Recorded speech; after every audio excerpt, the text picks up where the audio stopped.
कराची में खुले man whole में एक और बच्चे की जान ले ली। गुलशन इकबाल नीपा चरंगी के करीब खुले मैन होल में गिरने वाले बच्चे की लाश 14 घंटे के बाद आधा किलोमीटर फासले से निकाली गई। 3 साला इब्राहिम को आहू और सिस्कियों में सिपुर्द खाक कर दिया गया।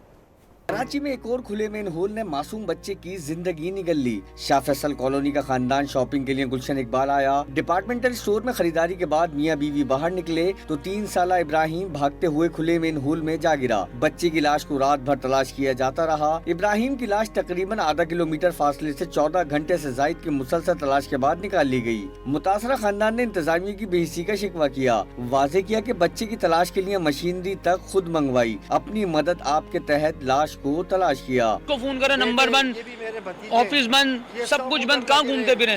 हम अपने खर्चे पे जितनी पब्लिक खड़ी थी सबने पैसे मिला के लेटर मंगाया, सबने खुदाई करवाई। मासूम इब्राहिम की लाश घर पहुंचने पर पूरा इलाका सोग में डूब गया। सैकड़ों की तादाद में अजीज और अकारीब के अलावा सियासी शख्सियात भी पहुंच गयी। 3 साला इब्राहिम का जनाजा घर से उठा तो कोहराम मच गया। माँ पर सकता तारी हो गया। इब्राहिम की नमाज जनाजा करीबी मस्जिद में बाद नमाज इशा अदा की गई और मकामी कब्रिस्तान में आहो और सिस्कियों के साथ सुपुर्द खाक कर दिया गया।